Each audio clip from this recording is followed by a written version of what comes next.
Sooperdooperlooper is the classic looping roller coaster at Hersheypark. Built by Schwarzkopf, this historic ride was the first modern looping coaster on the East Coast.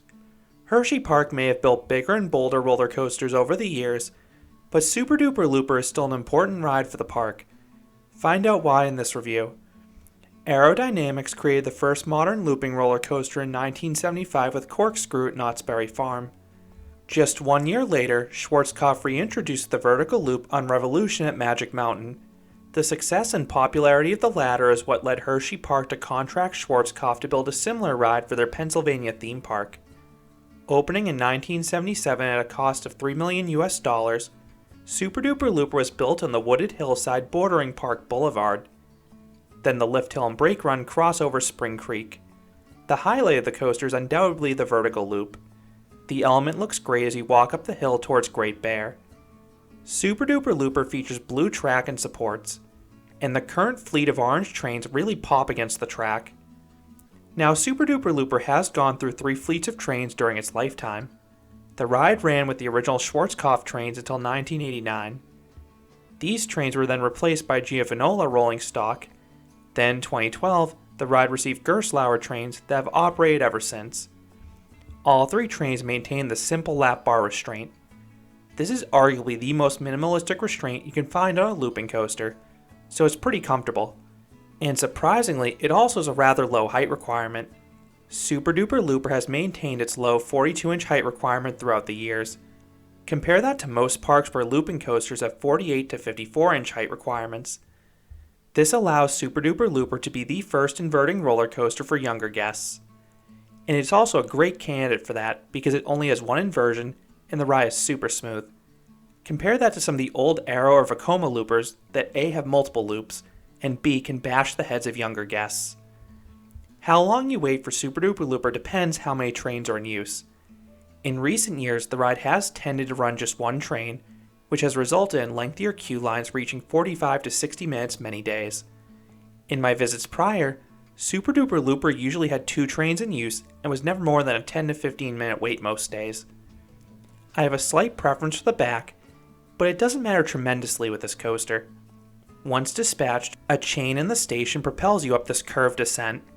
The lift then straightens out and a second chain lift carries the train atop the 75-foot or 23-meter tall lift hill. This lift hill starts super slow, but it speeds up towards the end. At the top, you round a turn giving a great view of the nearby train tracks, and then you plummet down the 70-foot or 21-meter tall drop.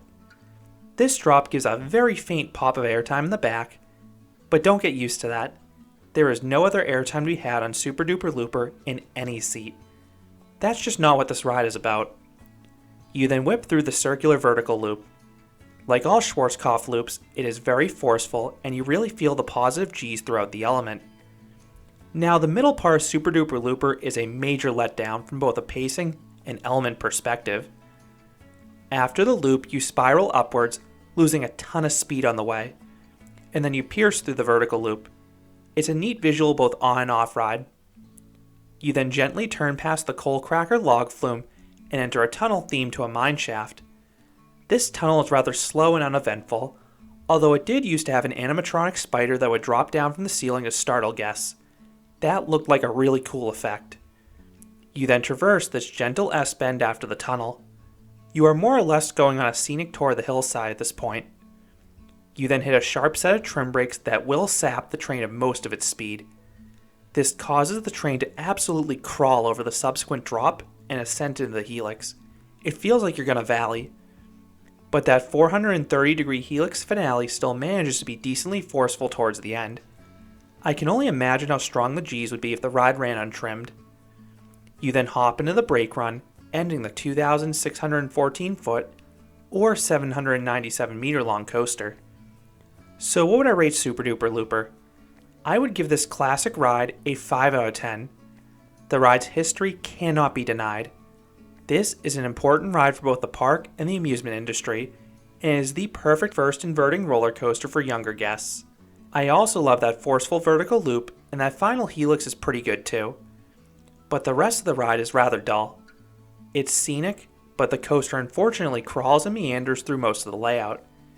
It's solid for what it is, especially because it's still smooth after 4.5 decades of operation, but it just can't compete with the wilder coasters out there, or even the later Schwarzkopfs. So those are my thoughts on Sooperdooperlooper at Hersheypark. What are your thoughts on the East Coast's first modern looping roller coaster? Let me know what you think down in the comments. If you enjoyed this review, I'd appreciate it if you gave this video a like, and you considered subscribing, because there'll be a lot more roller coaster and amusement park videos here at Canopy Coaster. Thanks for watching.